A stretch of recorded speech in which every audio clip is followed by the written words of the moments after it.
The 10 News Weather Authority, always watching and tracking for you from the JES Weather Center. Hello, everyone. Pretty wide coverage of rain in the last 24 hours. While it didn't come down to a whole lot in that time frame, we ended up getting some of that in parts of Southside, where we got about 0.7 inches. Closer to D.C., they got pretty similar accumulations, and in parts of North Carolina, where it was a little bit higher, even up towards 3 inches. From this point on until about Wednesday, we stay pretty dry. So Sunday's nice, Monday's pretty nice. Tuesday, we're looking at extra sunshine and temperatures getting up above the 70-degree mark in a few places.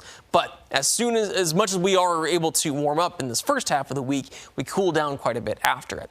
I think the biggest thing that you'll notice through the night into tomorrow morning is a little bit of fog developing. Not exactly going to be impressive by midnight, although we'll start to see some noticeable limited visibility in Hillsville and Lynchburg at that point. But tomorrow morning, a lot of spots are looking at some pretty dense fog for those first hours of the day.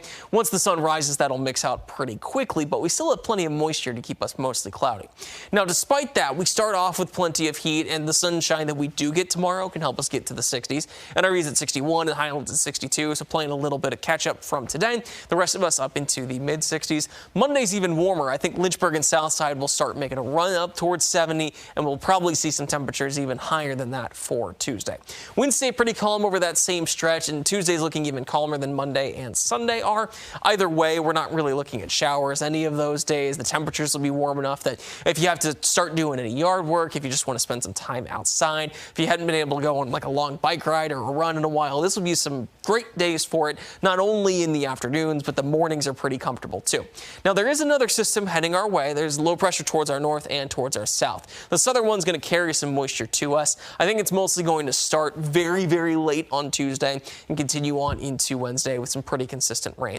A little bit of a break on Thursday, some on Friday, but really looking at more showers on Saturday after that. Flooding chances are going to stay towards our south on Monday, closer on Tuesday, and then on Wednesday, we are in the level 1 risk just because we've had a little bit more consistent rain recently. I don't think it's going to be very impressive rain totals for that. Roanoke's at 45 tonight, Blacksburg at 42, and Danville at 45. Tomorrow, we warm up pretty nicely up into the 60s with Roanoke at 64. Even further towards the west, we're making it there. Hot Springs staying in the low 50s. The rest of us are able to get up into the 60s and even see some 70s in Southside and Lynchburg on Monday.